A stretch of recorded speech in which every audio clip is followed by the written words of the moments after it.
akkamiin nageenya keenya eeggachuu akka dandeenyu beekna. Garuu nageenya kan namaa kennu Waaqayyo ta'ee garuu nutis akkamiin nageenya keenya eeguu dandeenya. Kanaaf wantoonni har'a waliin ilaallu wantoota torbatu jira jechuudha.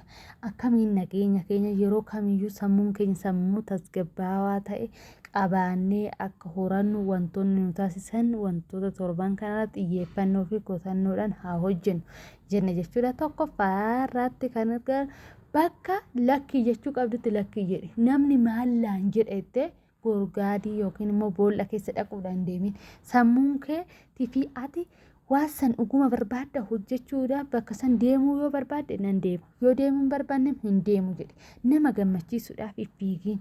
Kanaaf waan sammuun keetii fi miirri kee san madaaluu qabda jechuudha. Baay'een keenya nama muufachiisaa namni sun waan akkas naan jedhe akkamittan lakkiidhaan akkamittan naannoodha ishii tole bichaadha jechuudha. Sun immoo hin barbaachisu jechuudha.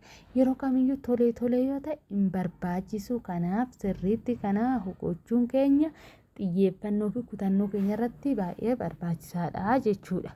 Nageenya sammuu keenyaa eeggachuudhaaf jechuudha. Akka lammaffaa irratti immoo yaadota nageetiifaa ofirraa dhorkuu jechuudha. Yaadota nageetiifaa gara keenya irratti illee sammuu keenya irraa illee yoo uumaman yaadota poozitiivaan bakka buusi.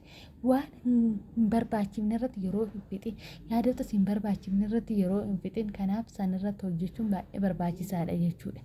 Kan akka sadaffaatti immoo baawundarii yookiin immoo daangaa ofii qabaadhu. Waan gochuu qabdu bakka gochuu qabdu bakka deemuu qabdutti immoo waan amma hanga ammanaatti nan raawwadhutti raawwadhu. Hanga ammanaatti raawwadhutti immoo dhiisi. Kanaaf daangaa hoo qabaatte nama tokkotti daqiiqa 5 hoo haasa'atte daqiiqa 5 keessan dabarsuu hin qabdu jechuudha. Daangaa qabaachuu qabda jechuudha.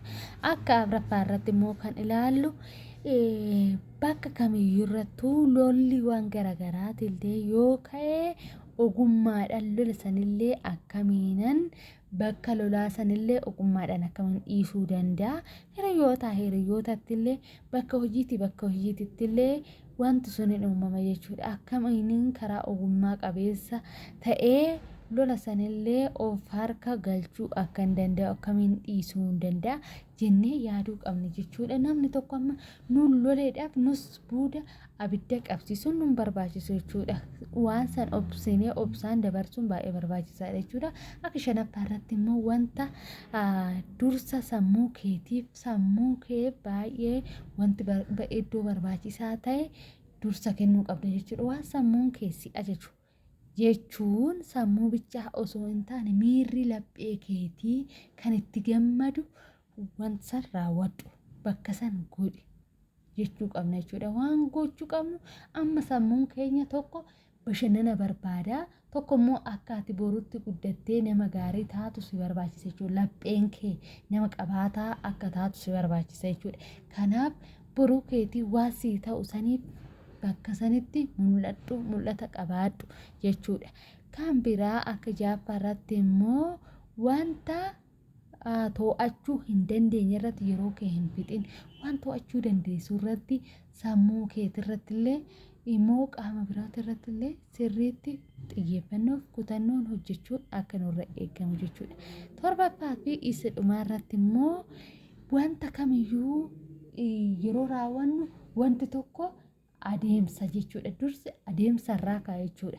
Adeemsi immoo sirrii yookiin immoo maaliif gonkumaa sirrii ta'uu didee har'umaa maafan jijjiiramuu didee jechuun nurra wanti kamiyyuu adeemsa barbaada jechuudha. Sanyiin tokko har'a facaasnee har'a hin haamnu. Kanaaf adeemsa san irratti illee xiyyeeffannoo fi kutannoo keenyan hojjechuun itti fufiinsa qabaachuun baay'ee barbaachisaadha jechuudha.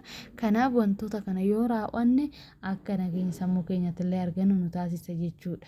Kanaaf viidiyoo kana like, subscribe godhaa isiniin jedha namoota biraallee akka ga'u YouTube irratti seentanii like fi subscribe gochuu hin dagatinaa isiniin jedha. Horaa naa bula.